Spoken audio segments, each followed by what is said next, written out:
All right, as we move on, here, Kansas City Chiefs, Jacksonville Jaguars, guys, this has come off. The hook is no longer there. It is 3. Wow. There is 3.5 left, but it is 3 everywhere in favor of the Chiefs. 51.5 is your total. I think this has to do with the positive news that we were talking about right before we came on air. The Jacksonville Jags offensive line is going to be intact. Both of the guys that were questionable are going to play for them.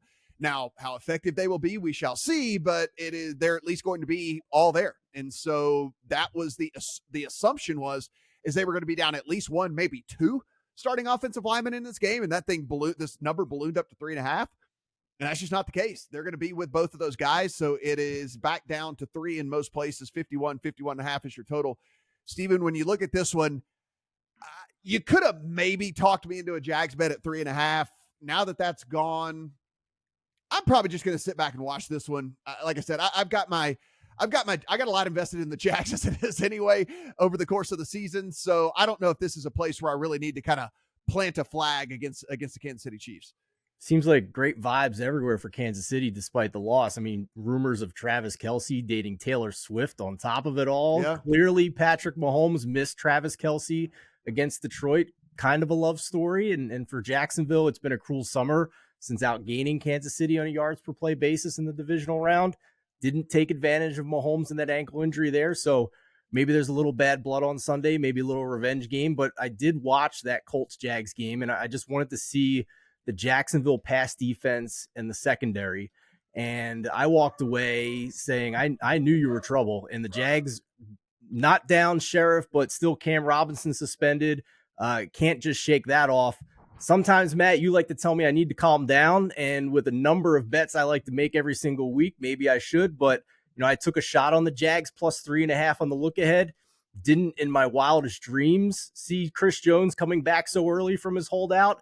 Maybe 22 can slow down Calvin Ridley for Kansas City, but just hits differently for me when it's plus 3 in Jacksonville instead of plus 7.5 in Kansas City like we saw in the playoffs. It's delicate at that number. Kelce and Jones back. There's probably a better chance of snow on the beach in Jacksonville than the Jags winning this game in my mind.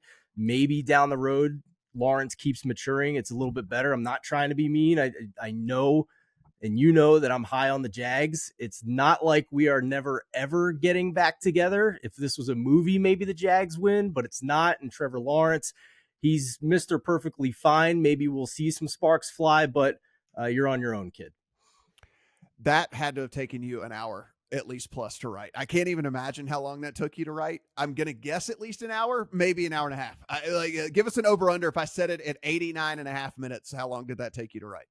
Way under. What? Oh, come on. Way under. I don't believe you one bit. I don't listen. You can't just look at anybody and assume that they're a Swiftie or not. You just never know. All right, Adam. I've had a lot of questions about the Chiefs entering the season. I think that that's well documented, that this is not being, revisionist history or anything like that. Like, I had a lot of questions about the Chiefs heading in the season as it was anyway.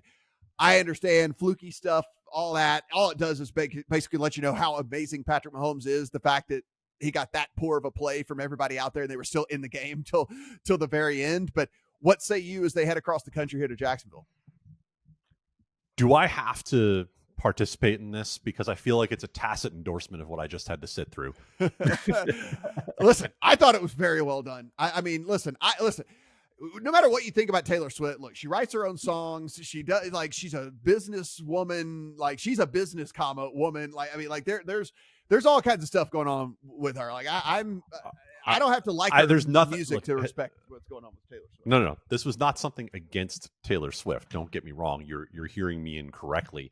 It is against what I counted as 16 song references. It might have been more. Listen, Adam, there from Steven. Listen, Adam, you belong with me. Oh God, no, I don't. But let's give you one little piece of trivia, and I'm going to let you guys do this quickly and then throw it right back here. Okay, over under on how much money my girlfriend spent on a Taylor Swift floor seat. Oh man, I already know the answer to this. What city? It's going to be Los Angeles. No. It's going to be more SoFi. than $1,450. It's going to be $1,950. $1,950. Okay, Steven, what's your guess? I'll take the under on that. You are wrong. The Wow. answer is over. And the correct answer is $2,200. I said on a Taylor 1950. Swift That's a portion. good guess. 1950. That's a good guess. I appreciate the fact that you came back around from your $1,450 to $2,200 There we on go. a Taylor Swift portion. So I guess what? understand. And guess what? She said it was worth every penny. Oh, without question. No. Listen. She is also a businesswoman, makes her own lawyer money. Like, good for her. Spend it the way you like. Damn straight.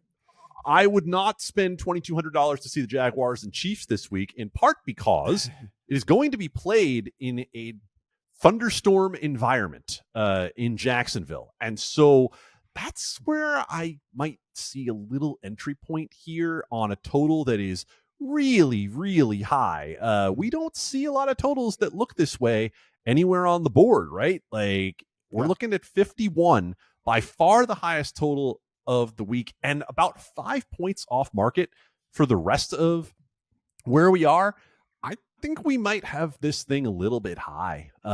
And I'm not sure if the weather will be so bad that we see the rush to the window that we always do with people when they get that first look at the screen and the rain is pouring, because we've got Mahomes and because we've got Trevor Lawrence. But this Chiefs offense is not built the same way, right? And I'm not saying what you're saying, Matt, that I'm down on them.